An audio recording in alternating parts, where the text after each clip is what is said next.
Hey guys, welcome back to the channel. This is how to solve WhatsApp no valid QR code detected. So guys, if you ever encounter that issue, first thing that you will do is simply go ahead and go to the settings on your device. And from here, just simply go ahead and go to the apps over here.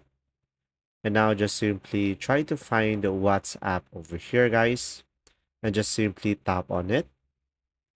And now from here, just simply go ahead and tap on storage. And from here, just simply tap on clear cache. And guys, in other phone, you will have an option here, clear data instead of manage storage.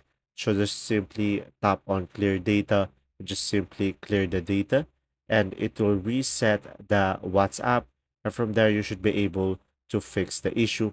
So now another solution that you might want to consider is just simply reboot your phone. So just simply hold the power button into your phone and just simply tap on restart, and you should be able to fix the issue.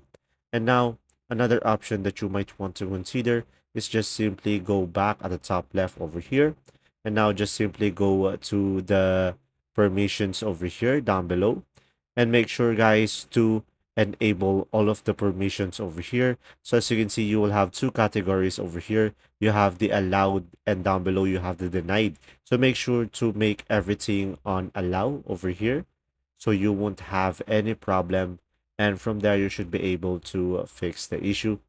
Now guys, another option that you have is just simply go back and go back, and from here just tap on the three dots at the top right, and from here tap on reset app preferences, and from here just simply tap on reset, and from there you should be able to fix the issue. There you go. If this video was helpful, please like and subscribe, and thanks for watching.